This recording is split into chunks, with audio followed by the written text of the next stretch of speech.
El hechicero. El castillo estaba en la cumbre del cerro, y aunque en lo exterior parecía semi-arruinado, se decía que en lo interior tenía aún muy elegante y cómoda vivienda, si bien poco espaciosa. Nadie se atrevía a vivir allí, sin duda por el terror que causaba lo que del castillo se refería. Hacía siglos que había vivido en él un tirano cruel, el poderoso hechicero. Con sus malas artes había logrado prolongar su vida mucho más allá del término que suele conceder la naturaleza a los seres humanos. Se aseguraba algo más singular todavía.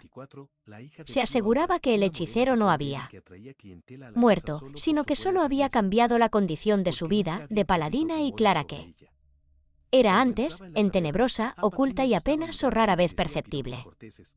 Pero guay de quien acertaba a verle vagando por la selva o repentinamente descubría su rostro, iluminado por un rayo de luna, o, sin verle, oía su canto allá a lo lejos, en el silencio de la noche. A quien tal cosa ocurría, ora se le desconcertaba el juicio, ora solían sobrevenirle otras 1000 trágicas desventuras. Así es que, en 20 o 30 leguas a la redonda, era frase hecha el afirmar que había visto u oído al hechicero todo el que andaba melancólico y desmedrado, toda muchacha ojerosa, distraída y triste, todo él que moría temprano y todo el que se daba o buscaba la muerte.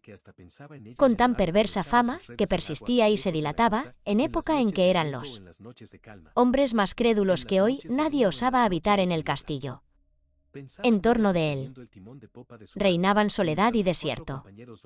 A su espalda estaba la serranía, con hondos valles, retorcidas cañadas y angostos desfiladeros, y con varios altos montes, cubiertos de densa arboleda, delante de los cuales el cerro del castillo parecía estar como en avanzada. Por ningún lado, en un radio de 2 leguas, se descubría habitación humana, exceptuando una modesta alquería, en el término casi del pinar, dando vista a la fachada principal del castillo, al pie del mismo cerro. Era dueño de la alquería y habitaba en ella desde hacía 12 años, un matrimonio, en buena edad aún, procedente de la más cercana aldea. El marido había pasado años peregrinando, comerciando o militando, según se aseguraba, allá en las Indias. Lo cierto es que había vuelto con algunos bienes de fortuna, muy por cima del prestigio que suele dar la riqueza, y como riqueza eran considerado su desahogo y holgura en el humilde lugar donde había nacido. Resplandecían varias buenas prendas en este hombre, a quien, por suponer que había estado en las Indias, llamaban el indiano. Tenía muy arrogante figura, era joven aún, fuerte y diestro en todos los ejercicios corporales, y parecía valiente y discreto. Casi todas las mozas solteras del lugar le desearon para marido. Así es que él pudo elegir y eligió a la que pasaba y era sin duda más linda, tomándola por mujer, con no pequeña envidia y hasta con acerbo dolor de algunos otros pretendientes. El indiano, no bien se casó, se fue a vivir con su mujer a la alquería que poco antes de casarse había comprado. Allí poseía, criaba o se procuraba con leve fatiga cuanto hay que apetecer para campesino regalo y sano deleite. Un claro arroyo, cuyas aguas, más frescas y abundantes en verano por la derretida nieve, en varias acequias se repartían, regaba la huerta, donde se daban flores y hortalizas. En la ladera, almendros, cerezos y otros árboles frutales. Y en las orillas del arroyo y de las acequias, mastranzos, violetas y 1000 hierbas olorosas. Había colmenas, donde las industriosas abejas fabricaban cera y miel perfumada por el romero y el tomillo que en los circunstantes cerros nacían. El corral, lejos de la casa, estaba lleno de gallinas y de pavos. En el tinado se guarecían 3 lucidas vacas que daban muy sabrosa leche. En la caballeriza, 2 hermosos caballos, y en apartada pocilga, una pequeña piara de cerdos, que ya se echaban con habas, ya con las ricas bellotas de un encinar contiguo. Había, además, algunas hazas sembradas de trigo, garbanzos y judías, y por último, allá en la hondonada un Frondoso sotillo, poblado de álamos negros y de mimbreras, hacia cuyo centro iba precipitándose el arroyo y formando, ya espumantes cascadas, ya serenos remansos. Como el indiano era excelente cazador, liebres, perdices, patos silvestres y hasta reses mayores no faltaban en su mesa. Así vivían, como he dicho, hacía más de 12 años, marido y mujer, en santa paz y bienandanza, alegrándoles aquella soledad una preciosa y única hija que habían tenido y que rayaba en los 11 años. No consta de las historias que hemos consultado cuál fuese el nombre de esta niña, pero, a fin de facilitar nuestra narración, la llamaremos Silveria. Bien puede asegurarse, sin exageración alguna, que Silveria era una joya, un primor de muchacha. Se había criado al aire libre, pero ni los ardores del sol ni las otras inclemencias del cielo habían podido ofender nunca la delicadeza de su lozana y, aun infantil hermosura, como por encanto, se mantenía limpia y espléndida la sonrosada blancura de su tez. Sus ojos eran azules como el cielo y sus cabellos dorados como las espigas en agosto. ¿Acaso, cuando éramos niños, nos consintieron y mimaron mucho nuestros padres? De todos modos, ¿quién no ha conocido niños consentidos y mimados? Y, sin embargo, a nadie le será fácil concebir y encarecerlo bastante el consentimiento y el mimo de que Silveria era objeto.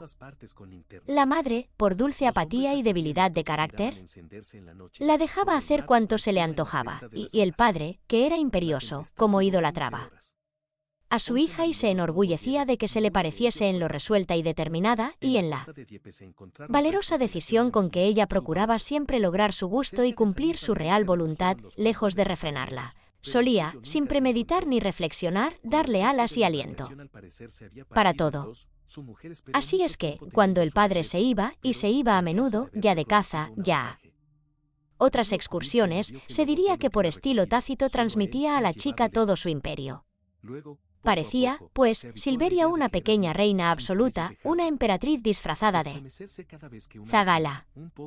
Por fortuna, era tan generoso y noble el temple natural de su ánimo, que ni su absolutismo menoscababa el cariño y el respeto que a su madre tenía, ni la amplia libertad de que gozaba le valía nunca para propósito que no fuese bueno. No había en la alquería más servidumbre que la anciana nodriza de la señora. Cocinera y ama de llaves a la vez, su hija, ya más que Granada, la cual, aunque muy simple, trabajaba mucho y lavaba y planchaba bien, y el viejo marido de la nodriza, que hacía de gañán, porquerizo y vaquero. Silveria, como se había criado en aquel rústico apartamiento, sin hablar apenas, sino con su gente y con sus padres, era dechado singular de candorosa inocencia. Se había formado de la naturaleza muy alegre y poético concepto, y en vez de recelar o desconfiar de algo, a todo se atrevía y de nada desconfiaba. Cuanto era natural, imaginaba ella que existía para su regalo y que se deshacía para obsequiarla. ¿Cómo? Pues, ¿había de ser lo sobrenatural menos complaciente y benigno? Por eso, sin darse exacta cuenta de tal discurso, y más bien por instinto, Silveria no se asustaba ni de la obscuridad nocturna, ni de las sombras y del silencio del bosque, ni de los vagos y misteriosos ruidos que forman el agua al correr y el viento al agitar el follaje. El mismo hechicero, de quien había oído referir 1000 horrores, en lugar de causarle pavor, le infundía deseo de encontrarse con él y de conocerle y tratarle. A ella se le figuraba que era calumniado y que no podía ser perverso como decían. Contaba su madre que el hechicero no la atormentaba ya, pero que durante los primeros años de su matrimonio y de su estancia en la alquería, la había atormentado. No poco. Tal vez, de noche, ella había oído su voz entonando melancólicos cantares. Tal vez había llegado hasta su oído el son triste y mágico de su melodioso violín, tal vez ella le había entrevisto, al incierto resplandor de las estrellas, cuando atravesaba la selva y llegaba a un claro, donde no había encinas, pinos ni abetos.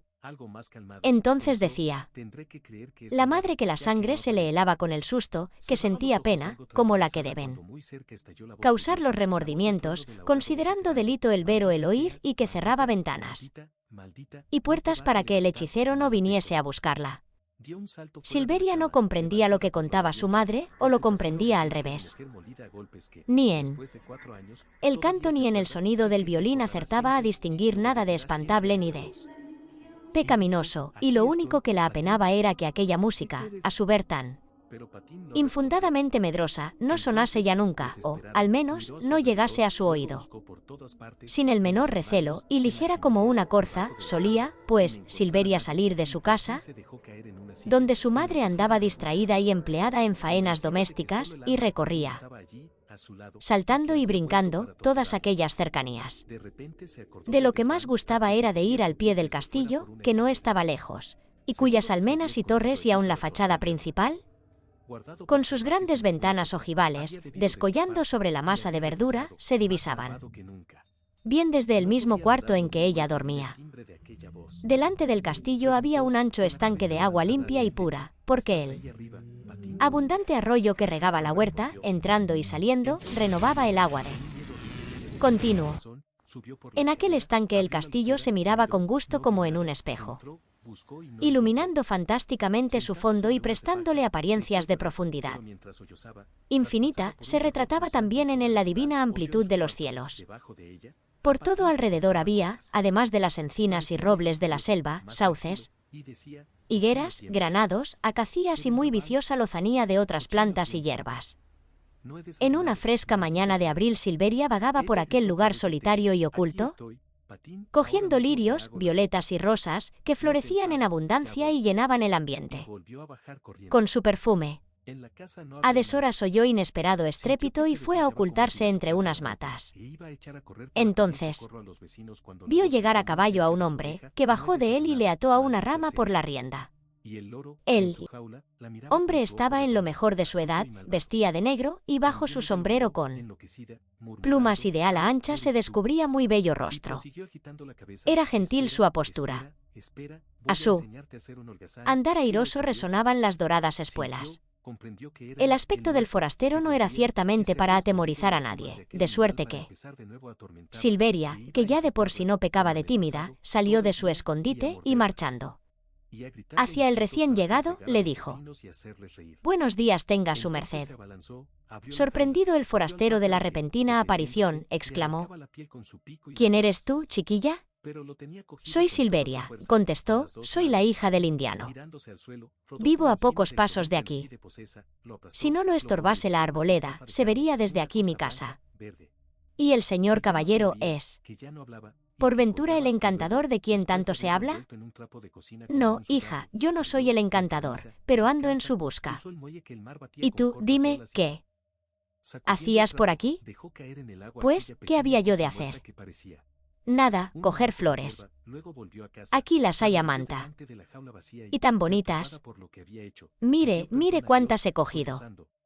Y extendiendo los brazos y desplegando el delantal, le enseñaba las flores que en él tenía. «Tome su merced las que quiera». «Gracias», dijo el caballero. Y tomando del delantal 2 lirios de los que tenían más largo el cabo, se quitó el sombrero, puso en él los lirios al lado de las plumas y volvió a cubrirse. Tal vez notó la chica, mientras él estaba descubierto, que su cabellera era negra y rizada en bucles, blanca y serena la frente y los ojos dulces y tristes. Ello es que, cobrando mayor confianza, habló así Silveria: «Aunque me moteje de sobrado curiosa, ¿quiere su merced decirme qué diantre ha venido a hacer por estos andurriales?». Cayeron en gracia al caballero el imperioso desenfado y el infantil despejo de Silveria, y le respondió sonriendo: «Hija mía, yo he comprado este castillo, y vengo a vivir en él. Mis criados van a llegar con el equipaje. Por la impaciencia de ver el castillo me he adelantado a trote largo. ¡Ay! Y yo que nunca le he visto, porque está cerrado con llave. Déjeme su merced que le vea». «Pues qué, ¿no tienes miedo?». «¿Y de qué?». Entonces puedes venir conmigo. Aquí están las llaves, abriremos y entraremos, y lo veremos todo. Dicho y hecho. Aquel joven señor abrió la puerta y, acompañado de Silveria, recorrió lo interior del castillo. Luego que subieron la elegante escalera, vieron en el piso principal salas muy bien amuebladas, aunque todo cubierto de telarañas y de polvo. Desde la ventana del centro, que estaba sobre la puerta, y en la mejor sala, ambos se extasiaron al contemplar la magnífica vista. Allí se oteaban ríos y arroyos, risueñas, llanuras, cortijos y aldeas distantes, y como límite más remoto, montañas azules, cuyos picos se dibujaban o se esfumaban en el más nítido azul del aire, diáfano, sin nubes y dorado entonces por el sol. En torno se veían, como mar de verdura, las apiñadas copas de los árboles que circundaban el castillo y no muy lejos, a la salida del bosque, la pequeña alquería de Silveria. Allí vivo yo, dijo al forastero, mostrándole la alquería con el pequeñuelo y afilado dedo índice. Miró el forastero la alquería. Antes de que dijese palabra, exclamó Silveria: «Vaya si soy disparatada. De fijo que van a dar las 9, hora de almorzar. Mi padre va a chillar y a rabiar si me echa de menos. Adiós, adiós». Y salió escapada y bajó la escalera dando brincos. No quiso él perseguirla ni detenerla, pero le gritó desde lo alto: «Muchacha, ten cuidado, no te vayas a caer. Vuelve por aquí cuando quieras». «Ya volveré, si no incomodo», contestó, y luego, mirando él de nuevo por la ventana, vio a la chica salir corriendo del castillo, cruzar por la orilla del estanque y perderse de vista bajo la enramada, donde estaba la senda más corta que a su casa conducía. Más de una semana pasó Silveria sin volver al castillo, aunque sentía muchas ganas de volver, estimulada por el afán de saber lo que allí pasaba. Ella había esperado que el forastero hubiese venido a visitar a sus padres como a sus únicos vecinos, o haberle encontrado a caballo o a pie en los paseos de ella por el campo. Pero estas esperanzas le salieron vanas. Sin duda el joven señor había buscado la más completa soledad, en la cual de tal modo se complacía, que se pasaba el tiempo encerrado en su nueva mansión, invisible para todos. Silveria, al cabo, no supo resistir a su deseo de volver a verle. Recordó que le agradaban las flores, y cogiendo muchas de las más lindas y fragantes que había, entonces en su huerta hizo un ramillete y se fue con él al castillo. A la puerta había un viejo criado. «Traigo estas flores para el señor», le dijo Silveria. El viejo criado echó mano a las flores para llevárselas. «Tate, tate, atrevido», dijo la muchacha riendo. «Yo misma he de llevarlas. Flores. Anuncia a su amo que Silveria está aquí». Riendo a su vez el vicio de la despótica desenvoltura de la muchacha, se fue a cumplir su mandato. Ella le siguió hasta el pie de la escalera, y como desde allí sintiera pasos en lo alto, el viejo gritó: «Señor, aquí está Silveria». que suba», respondió el señor al punto.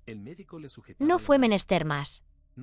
Silveria dio un ligero empujón al viejo, que estaba delante de ella, atajándole el paso, subió los escalones de dos en dos, hizo una graciosa reverencia al forastero, que ya la aguardaba arriba, y le presentó el ramillete.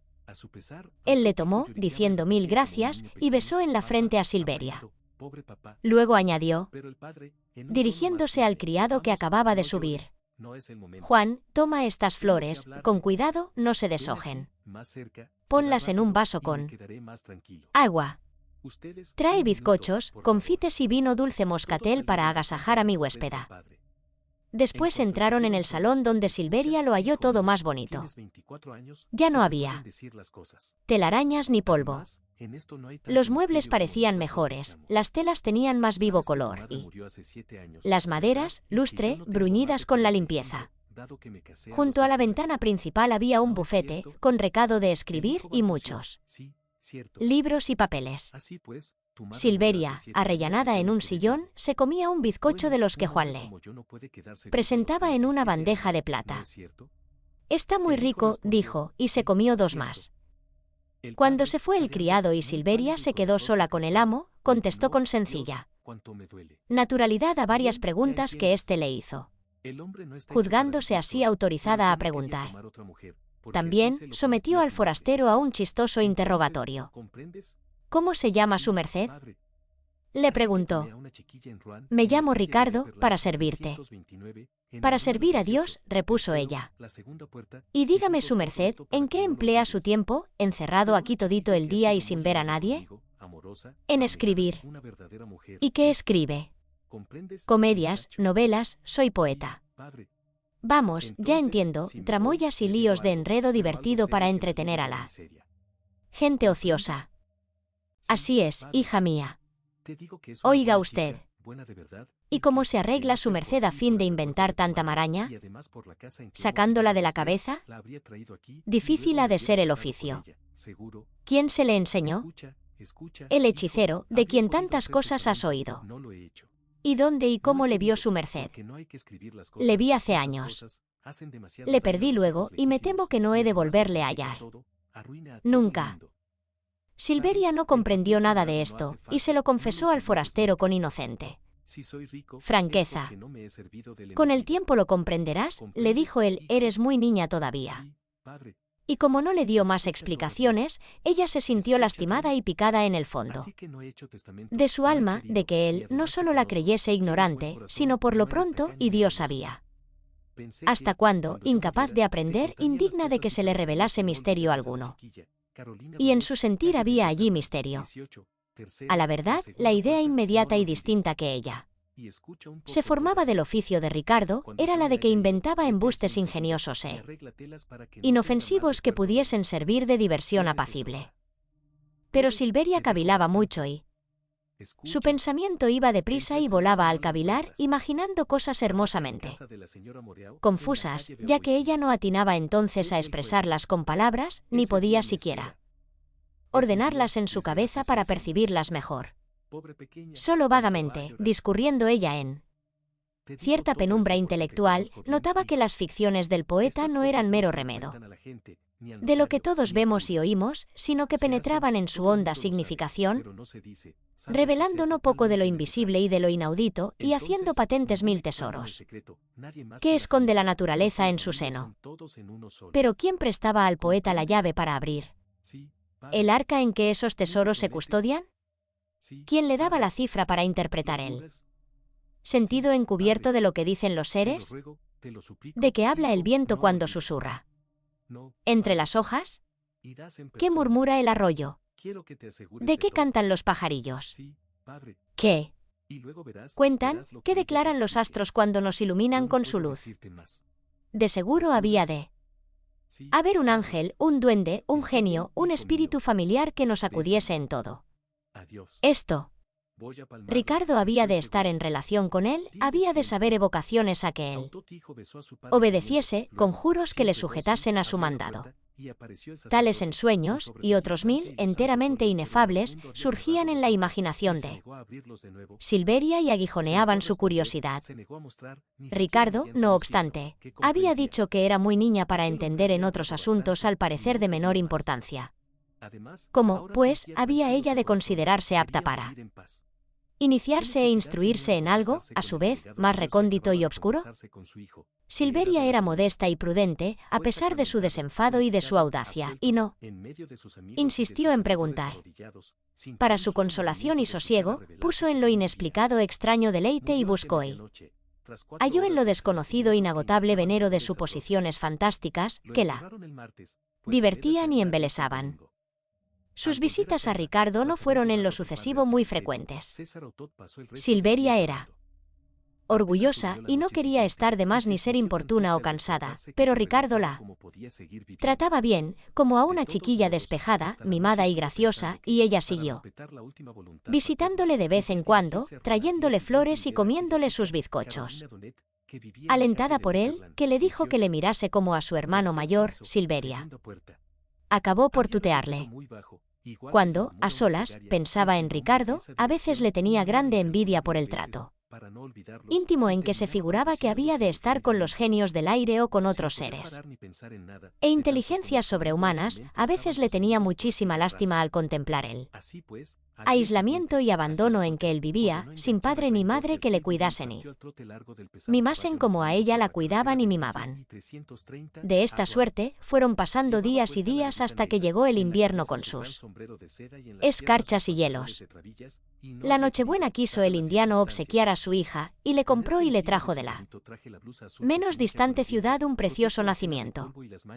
Jerusalén con el templo de Salomón y el palacio de Herodes, todo de cartón pintado, estaba en lo más alto, sobre muchos peñascos, de cartón también, pedacitos de vidrio imitaban ríos y arroyos. La estrella que guiaba a los Reyes Magos aparecía atada a un alambre, y el portal de Belén figuraba en primer término. Más de 40 muñequitos de barro animaban el paisaje. Herodes conversaba con la reina, asomados ambos a un balcón. Melchor, Gaspar y Baltasar iban a caballo, trotando por una vereda y guiados por la estrella maravillosa. El niño Jesús se veía en el portal con la Virgen, San José, el buey y la mulita, pastores y zagalas se prosternaban adorando al niño, otros cuidaban de las ovejas o de una manada de pavos, y 6 o 7 ángeles, vistosísimos y con alas desplegadas, al parecer de oro, anunciaban la buena nueva al mundo tocando sendas trompetas. Iluminado todo esto por 2 docenas lo menos de cerillas, tomaba un aspecto deslumbrador, semejaba a un ascua de oro. En extremo se holgó Silveria al ver encendido su nacimiento. Hubo en la alquería fiesta familiar. La nodriza tocó la zambomba, y amos y criados cantaron villancicos, y patriarcal y primitivamente cenaron juntos sopa de almendras, besugo, potaje de lentejas, y para postre castañas cocidas, olorosos peros y otras frutas bien conservadas desde el otoño. Terminada la fiesta, todos se recogieron a dormir mucho antes de medianoche. Pero Silveria se sentía harto desvelada, y 1000 ensueños y fantasías tenían alerta y alborotaban su espíritu. Sola en su cuarto, abrió las maderas de la ventana y se puso a mirar el cielo y los campos solitarios y silenciosos. Ni la más ligera ráfaga de viento movía las ramas. El aire, sin nubes, consentía que la luna bañase con su pálido fulgor los montes y las copas de los árboles. Misteriosa obscuridad prevalecía donde éstos proyectaban su sombra. Alguna nieve, en el ramaje y extendida por el suelo, relucía cual bruñida plata, y al quebrarse en ella los rayos de la luna, ya lanzaban destellos diamantinos. Ya formaban iris fugaces. Silveria contempló todo lo dicho, pero miró también el castillo, que sobresalía entre los árboles, y vio luz al través de los vidrios de la ventana principal. La lámpara ardía aún sobre el bufete, y su amigo sin duda estaba escribiendo o leyendo. Ella tuvo entonces muy grande compasión de la soledad de su amigo, y, al pensar en que ella se había divertido tanto, mientras él había estado tan solo, se le saltaron las lágrimas. Allá en sus adentros, ponderó y encareció además la magnificencia y primor de su nacimiento, y se afligió sobremanera de que Ricardo no le hubiese visto. Se sintió dominada por un irresistible deseo de lucir ante su amigo aquella maravilla artística de que era poseedora, gracias a la generosidad de su padre, y sin premeditarlo nada, tomó la resolución más atrevida. Se abrigó lo mejor que pudo, bajó la escalera de puntillas, se apoderó de la llave de la puerta, abrió y volvió a cerrar, y se encontró al raso, con bastante frío, y llevando en las manos el nacimiento, apagado, que, por dicha, si bien tenía alguna balumba, pesaba muy poco. Como era robusta y ágil, en menos de 10 minutos se plantó en la puerta del castillo, cargada con magos, ángeles, niño Dios, ovejas, pavos, Jerusalén y pastores. Depositando su carga en el suelo, dio 2 aldabonazos, y pronto oyó la voz del viejo Juan, diciendo: ¿Quién llama? Gente de paz. Ábreme, hombre. Juan conoció la voz y abrió, todo espantado y santiguándose y persignándose. Ave María Purísima. ¿Qué ha sucedido? Muchacha, ¿te has vuelto loca? No seas tonto, replicó ella. Yo estoy en mi juicio. Vengo a que vea tu amo. Esta preciosidad. Vamos a encender a escape. Y, valiéndose de la luz que Juan traía, encendió sin detenerse las candelas todas. Cállate, no digas que estoy aquí. Voy a sorprender a tu amo. Y cargando de nuevo con el nacimiento, ya todo refulgente, subió Silveria la escalera. El poeta, con los codos sobre la mesa y absorto en sus meditaciones, no había sentido nada. Silveria entró, se acercó a él sin hacer ruido y cuando estuvo a cortísima distancia, recordó lo que el ángel principal llevaba escrito en un cartoncillo, pendiente de la trompeta, y con voz argentina y melodiosa, lo dijo como saludo. Gloria a Dios en las alturas y paz en la tierra a los hombres de buena voluntad. Maravillado el poeta, se puso de pie de un salto, y la muchacha, adelantándose rápidamente, colocó sobre la mesa la luminosa y sencilla representación del sagrado misterio. Vamos, exclamó. Confiesa que es muy bonito. Ricardo lo miró todo. Por un breve instante, sin decir palabra. Luego miró a Silveria y dijo: ya lo creo, es un prodigio. Y asiendo a la chica por la cintura con ambas manos, la levantó a pulso en el aire. La silló, la brincó y le dio en las frescas mejillas media docena de besos sonoros. Enseguida la reprendió suave y paternalmente por el audaz desatino de haberse escapado de su casa, viniéndose sola a medianoche por entre los pinos. Ella le oyó, compungida, pero no arrepentida. No por eso dejó él de mirar de nuevo el nacimiento, celebrándole mucho. Después apagó a soplos todas las candelas, se puso la capa y el sombrero hizo que Juan le acompañase, cargado con el nacimiento, y tomando a Silveria de la diestra, y en su izquierda una linterna encendida, llevó a la chica a casa de sus padres, donde la hizo entrar, donde Juan dejó el nacimiento y de donde no se retiró hasta que Silveria quedó dentro y echó la llave. Pasó tiempo, y las visitas de Silveria y sus coloquios con el poeta no se hicieron más frecuentes. Harto notaba ella, apesadumbrada, aunque sin enojo, que él le hablaba siempre de niñerías, que no se dignaba leerle nada de sus obras y que no llegaba nunca a explicarle los arcanos procedimientos de su arte. Pero Silveria, que tenía mucho orgullo, culpaba de todo a sus cortos años, y se afligía poco, porque era confiada, jovial y alegre, y no se afligía sino con sobrado motivo. Jamás hablaba el poeta de sus escritos, contentándose con saber, por Juan, que en la capital del reino eran cada vez más celebrados, proporcionando a su autor envidiable fama. Ricardo se ausentaba con frecuencia, iba a la capital, pasaba allí algunos meses y volvía a su retiro. Apenas volvía, acudía Silveria a verle, y él la encontraba tan niña, tan graciosa y tan inocente como la había dejado. Aconteció, no obstante, que en una de esas excursiones, Ricardo tardaba mucho tan inocente como la había dejado. Aconteció, no obstante, que en una de esas excursiones, Ricardo tardaba mucho en volver. Silveria preguntaba a Juan, que había quedado guardando el castillo, cuándo volvería su amo, y por las respuestas que de Juan recibía, calculaba que iba él poeta a tardar mucho, que acaso ya no volvería jamás. Así transcurrieron, no 2 o 3 meses, como en otras ausencias, sino más de 5 años, pero Silveria distaba infinito de olvidar al poeta. Siempre le tenía presente en la memoria, y aún le veía en sueños. Y si bien le causaba amarga tristeza la desesperanza de volver a verle en realidad, la energía sana y la noble serenidad de su espíritu se sobreponían a todas las penas. Por Juan sabía además, y esto la consolaba, que Ricardo estaba bien de salud y que alcanzaba brillantes triunfos allá, en remotos países. Ella también triunfaba, a su modo, en aquel apartado retiro en que vivía.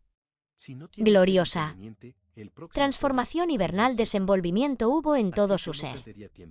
Estaba otra, aunque más bella.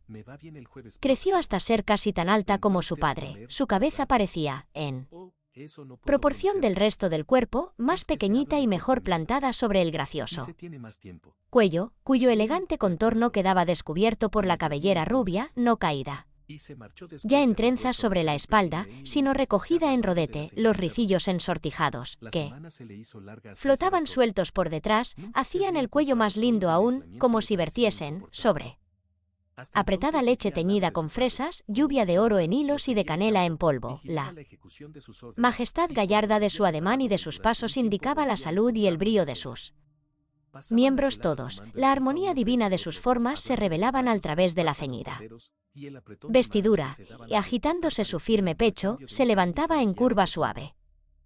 En resolución, Silveria era ya una hermosísima mujer, pero tan inocente y pura como cuando niña. La madre, al ver a Silveria en edad tan sazonada y florida, excitó al indiano a salir de aquella soledad y a irse a vivir en la aldea o en población mayor y más rica, a fin de hallar un buen novio con quien la chica se casase, pero el indiano se oponía siempre a tal proyecto y le condenaba como profanación abominable. Aunque, valiéndose de términos más rudos, él razonaba de esta suerte. Algo dormía aún en Silveria, y era cruel romper bruscamente su sueño de ángel, era impío, sin aguardar a que ella misma bajase del cielo a cumplir su misión, lanzarla de repente en la tierra, por grandes que fuesen las venturas con que la tierra le brindara. Convenía, por otra parte, que aquella rosa temprana desplegase sus pétalos con todo reposo y no diese precipitadamente el aroma y la miel de su cáliz. El indiano alegaba, por último, que no era de temer que su hija perdiese la ocasión.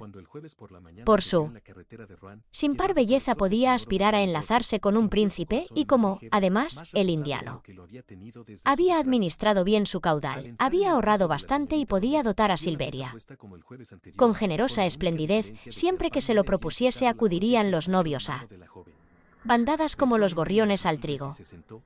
No se sabe si los razonamientos del indiano convencieron o no a su mujer, pero ella hubo de someterse, según tenía de costumbre. Silveria continuó, pues, selvática y casi retraída de toda convivencia y trato de gentes, como paloma torcaz, como escondida flor del desierto. En una tarde apacible del mes de mayo subió Silveria al castillo a ver al anciano Juan, que allí vivía solo. Extraordinarios fueron su júbilo y su sorpresa cuando supo que la noche anterior, sin previo aviso, había llegado Ricardo después de 5 años de ausente. Como cuando ella tenía 11 años, con igual sencillez, si bien con mayor ímpetu.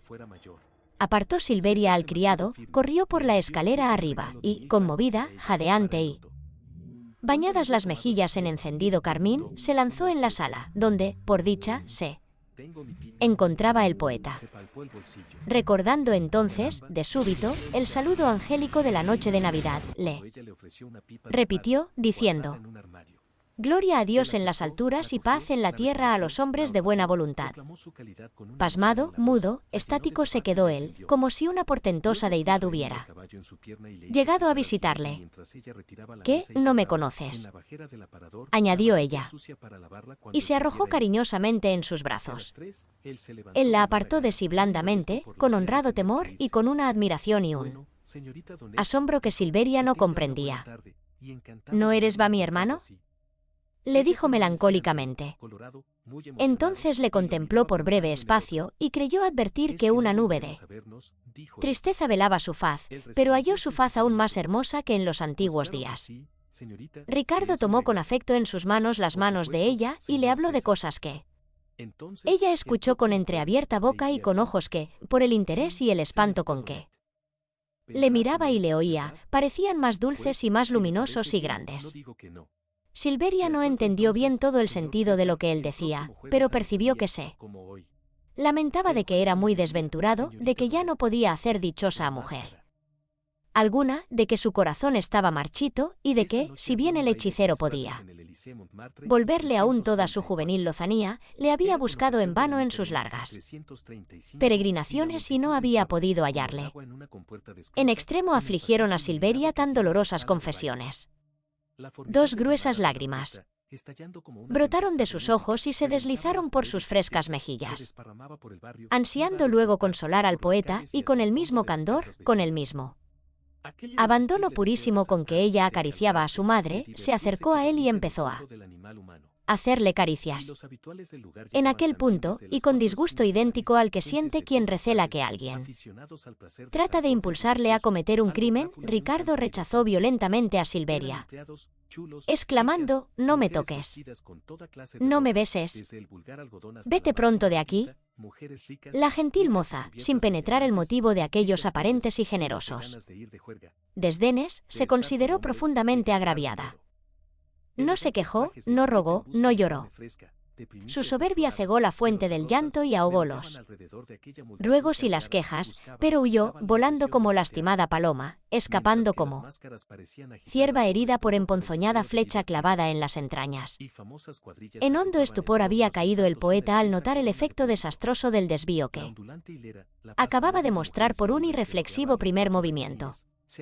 Apenas volvió en sí, fuerza es confesar que desechó todos los escrúpulos y se arrepintió y hasta se avergonzó de su conducta. Se rió de sí mismo con risa nerviosa y se calificó de imbécil. A fin de enmendar la que ya juzgaba falta, salió corriendo en pos de Silveria, pero era tarde. ¿Cómo descubrir sus huellas? ¿Cómo reconocer el sendero por donde había huido?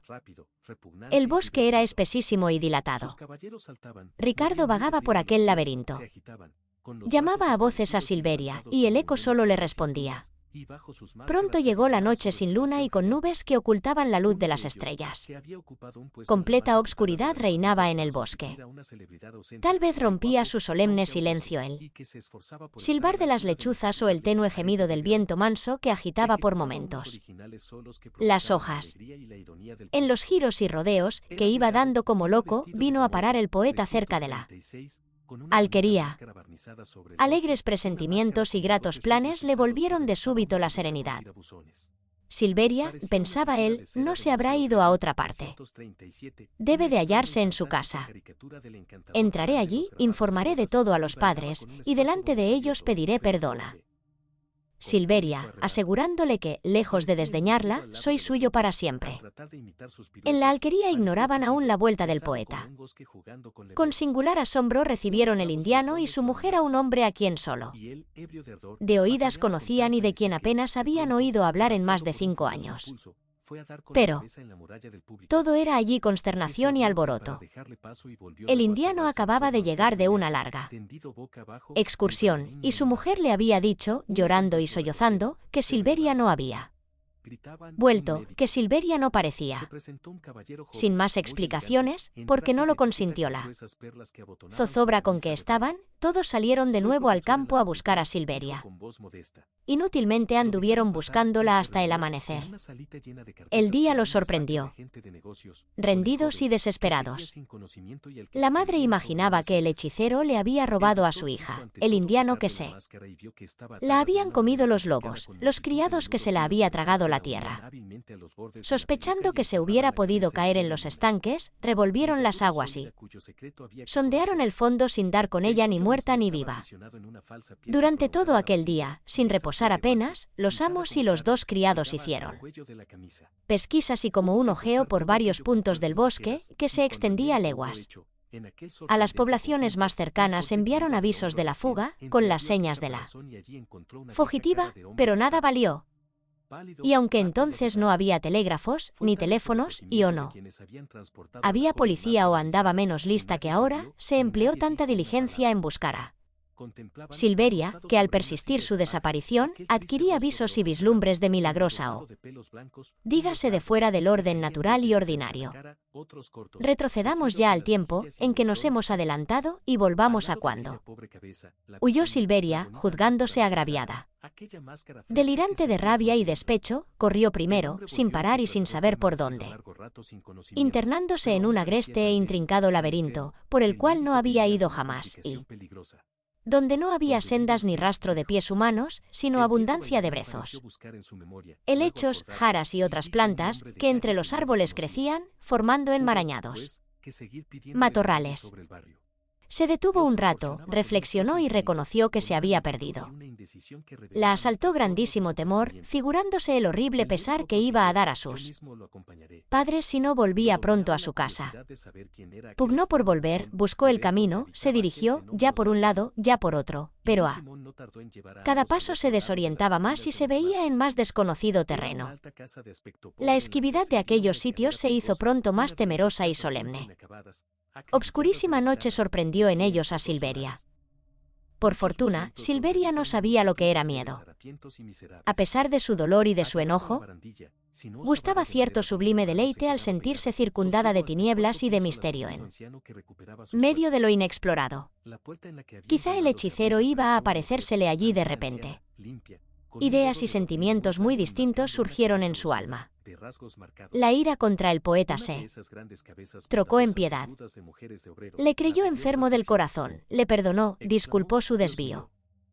El hechicero había causado aquel mal y era menester que el hechicero le trajese remedio. Entonces improvisó Silveria una atrevida evocación, un imperioso conjuro, y dijo, en alta voz y con valentía: acude, acude, hechicero, para consolar y sanar a mi poeta y hacerle dichoso. La voz se desvaneció en las tinieblas, sin respuesta ni eco, restaurándose el silencio. La creación entera dormía o estaba muda y sorda. Nuestra heroína siguió marchando a la aventura, si bien con lentitud. Sus pupilas se habían dilatado y casi veía en la obscuridad. Iba, pues, salvando dificultades y tropiezos, cruzando por entre malezas y riscos, y subiendo y bajando cuestas, porque el suelo era cada vez más agrio y quebrado. Al fin empezó a alborear. La fatiga de Silveria era inmensa. No podía tenerse de pie.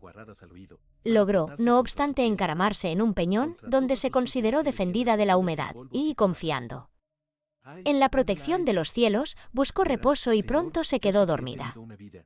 Sus ensueños no fueron lúgubres. ¿Acaso eran de feliz agüero y se prestaban a interpretación favorable? Soñó que, mientras su madre le enseñaba a leer en libros devotos, vinieron los genios del aire y se la llevaron volando para enseñarle más sabrosa lectura en él. Cifrado y sellado libro de naturaleza, cuyos sellos rompieron, abriéndole, a fin de que ella le descifrase y leyese. Cuando despertó, el sol resplandecía, culminando en el éter. Sus ardientes rayos lo bañaban, lo regocijaban y lo doraban todo. Ella se restregó los ojos y miró alrededor. Se encontró en honda cañada. Por todas partes, peñascos y breñas. Los picos de los cerros limitaban el horizonte. Aquel lugar debía de ser el riñón de la serranía. Silveria creyó casi imposible haber llegado hasta allí, sin rodar por un precipicio, sin destrozarse el cuerpo entre los espinos y las jaras, o sin el auxilio de aquellos genios del aire con que había soñado. ¿Para qué detenerse en aquel desierto? Con nuevos bríos, aunque sin saber a dónde, prosiguió Silveria su camino. Después de andar más de 2 horas, encontró una estrecha senda que le pareció algo trillada. Formaba toldo a la senda la tupida frondosidad de gigantescos árboles. Apenas algunos sutiles rayos de sol se filtraban a través de las ramas. Subiendo iba Silveria una cuestecilla, cuando oyó muy cerca los lamentables aullidos de un perro. Precipitó su marcha, llegó al viso, donde había un altozano, y vio por bajo un grupo de chozas. Junto a las chozas, armadas de sendas estacas, 5 mujeres, desgreñadas y mugrientas, o más bien 5 furias, rodeaban a un perro y le mataban a palos. 14 o 15 chiquillos, cubiertos de harapos y de tizne, celebraban con descompuestos gritos de cruel alegría aquella ejecución desapiadada. A cierta distancia venía un pobre viejo, de blanca y luenga barba, con un puñal, desnudo en la mano, corriendo hacia las mujeres para defender o vengar al perro. Llevaba un violín colgado a la espalda y estaba ciego. Era un músico ambulante. Las mujeres se retiraron hacia las chozas, viéndole venir. Los chiquillos, puestos en hilera, la emprendieron con él a pedradas. Uno de ellos se revolcaba por el suelo y chillaba como un energúmeno. El perro, acosado por todos, le había dado un pequeño mordisco, motivando así la ira de las mujeres y la canina tragedia. El ciego llegó tarde. El perro había quedado muerto. Derribándose sobre él, el anciano hizo tales lamentaciones y vertió llanto tan desconsolador que algo mitigó la ferocidad de aquella gente. Los chiquillos dejaron de tirarle piedras, pero ellos y sus madres continuaron insultándole de palabra. Le llamaban brujo, mendigo sinvergüenza y hechicero maldito. En esto llegó Silveria, imprevisto y raro personaje en medio de tal escena. Por salvadora aventura pudo tenerse que los maridos y padres de aquella desarrapada y turbulenta Grey, los cuales, bajo la traza de carboneros y leñadores, tal vez eran contrabandistas o bandidos, hubiesen ido lejos, aquel día, a ejercer sus industrias o a entregarse a sus merodeos. Si hubieran estado allí, el ciego y Silveria, que se puso a defenderle, muy animosa, hubieran corrido grave peligro, porque aquellos hombres habían de ser maleantes y desalmados. Como quiera que fuese, Silveria, convirtiéndose en denodada amazona, se apoderó del arma, que el viejo no sabía esgrimir a causa de su debilidad y de su ceguera, y creyó y aseguró que tendría a raya a toda la chusma. Lo prudente, sin embargo, era emprender una pronta retirada. El ciego lo pedía. Así, diciendo con voz temblorosa a Silveria: «Vámonos, hija mía, me estoy muriendo, apenas puedo andar. Tú eres un ángel. Sírveme de guía y de apoyo. Yo te marcaré el camino que importa seguir y tú le verás, le distinguirás con tus ojos, que han de ser muy hermosos, que brota entre las peñas. A poca distancia del gran manantial, si buscas bien, verás la entrada de la caverna. Entra. Denodadamente, llega hasta el fondo, y yo te aseguro y anuncio que encontrarás al hechicero, según lo deseas». Pronto llegaron, en efecto, a la misma margen de aquel riachuelo apresurado. Allí se escabulló el vicio, se desvaneció en la obscuridad como soñada visión aérea. Silveria se quedó completamente sola. Su peregrinación fue más penosa y más arriesgada que antes, por espacio de algunas horas. El casi borrado sendero por donde Silveria iba se levantaba, en no pocos puntos, sobre el nivel del agua, de la que le separaba un negro precipicio. La garganta de las sierras, en que el río había abierto su cauce, se estrechaba cada vez más, y la cima de los montes parecía elevarse, dejando ver menos cielo y menos estrellas. Amaneció, por último, y penetró en aquella hondonada la incierta luz de la aurora. Todo se alegró y animó al ir disipándose la obscuridad. Despertaron las aves y saludaron con sus trinos el naciente día. Silveria llegó entonces al manantial. Brotaba con ímpetu y en gran cantidad la cristalina masa de agua entre enormes y pelados peñascos.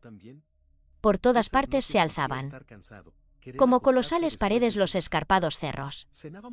La joven se creía sumida en un grande hoyo, porque las revueltas del camino le encubrían el lugar de su ingreso. Buscó ella con ansia la gruta, y apartando ramas y zarzas, que la celaban algo, vino al fin a dar con la entrada. Sin vacilar un instante, y con heroica valentía, penetró en el subterráneo, espantando a los búhos y murciélagos que allí anidaban, y que oseados huyeron. Transcurridos ya más de 20 minutos de marchar en las sombras, un tanto iluminadas por la linternilla, y de seguir un camino tortuoso, viendo Silveria que no llegaba al término, se impacientó, recordó su evocación y gritó con coraje: Acude, acude, hechicero, para sanar y consolar a mi poeta.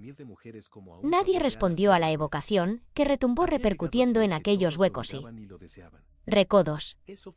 El último cabo de vela que en la linterna ardía chisporroteó y acabó de consumirse.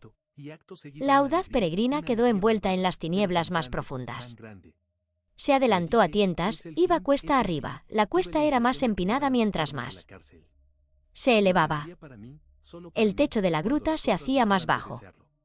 Silveria tenía que andar agachadísima y tocando en el techo con las manos para no tocarle con la cabeza.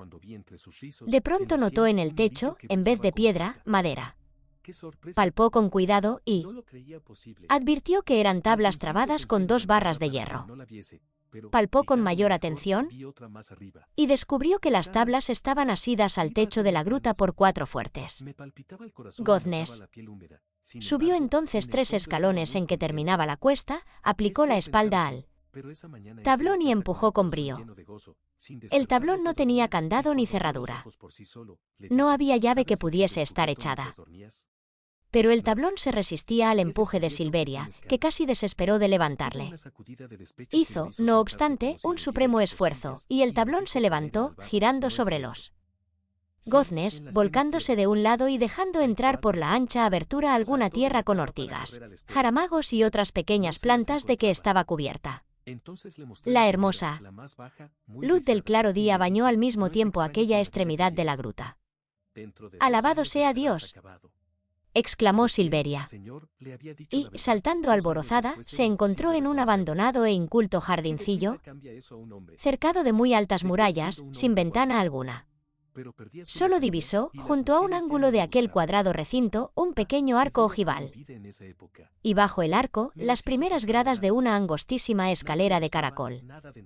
A escape pasó ella bajo el arco y subió por la escalera hasta una puertecilla cerrada con la llave en que la escalera terminaba. A pesar de las penalidades y emociones de la aventurada peregrinación, Silveria estaba preciosa de beldad en su mismo desorden. La rubia cabellera, medio destrenzada y caída, las mejillas, rojas con la agitación, el pecho, levantándose con fuertes latidos, y los ojos, con más brillantez que de ordinario, por leve cerco morado, con que la fatiga le había teñido los párpados, al borde de las largas y sedosas pestañas. Y me llevarás por él, hasta llegar a un sitio donde aguarde yo con reposo mi muerte, ya cercana. El viejo, en efecto, tenía el semblante de un moribundo. Violentas pasiones y continuos padecimientos, físicos y morales, habían gastado su vida. Sin el perro, dijo, no podía yo irme, si tú, hija mía, no hubieses venido en mi socorro. Ayúdame a llegar a la casa, donde tengo albergue y refugio. No dista mucho de aquí, y con todo, no sé si llegaré con vida, las fuerzas me faltan. Silveria, llena de caridad, sostuvo al viejo, y éste, apoyado en su báculo y en el brazo de Silveria, a quien indicaba la vía, fue andando en compañía de la gallarda joven. Durante el viaje, le hizo el viejo pasmosas confidencias. Apenas me hablaste, le dijo, te reconocí por la voz. Pensé que oía a tu madre, cuando, hace 20 años, ella misma, engañándose, me persuadía con dulces palabras de que me quería bien y me halagaba con la esperanza de ser mi esposa.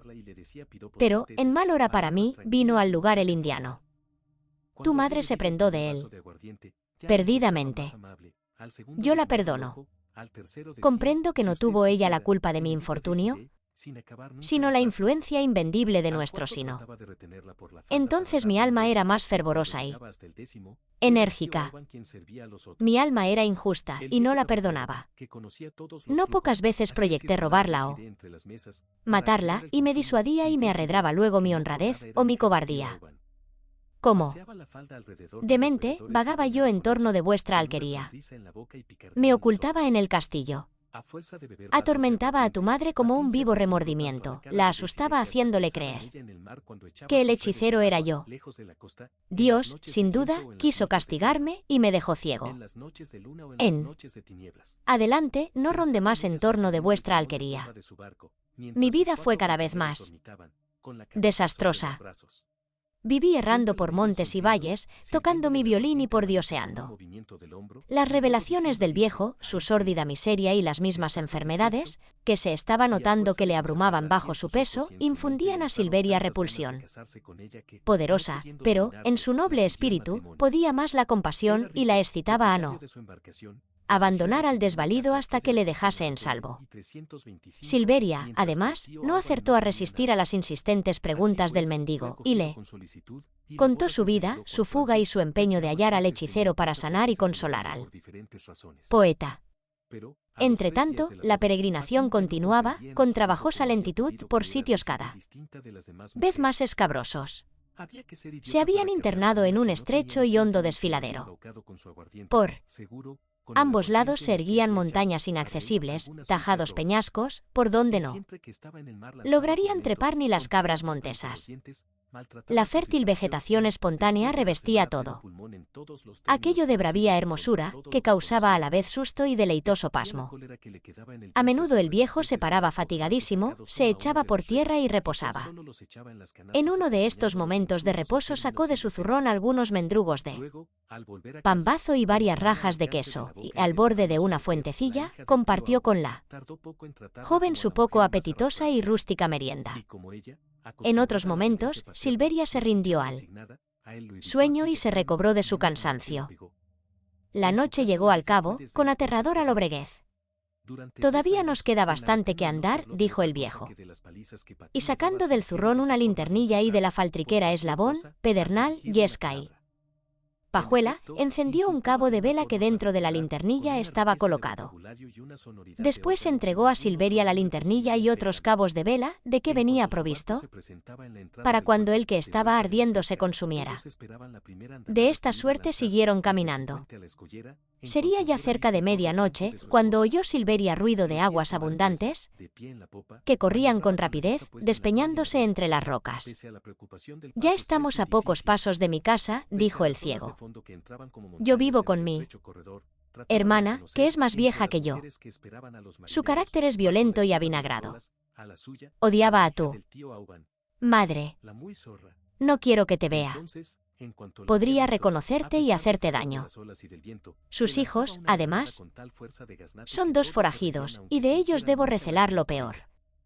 No bien lleguemos a la orilla del río, es necesario que me dejes. Yo, siguiendo la corriente, me iré sin dificultad a la casa, que dista de allí poquísimo. Tú, ya sola, seguirás andando con valor contra el curso del agua y procurando no encontrar a ningún ser humano. La linternilla te alumbrará.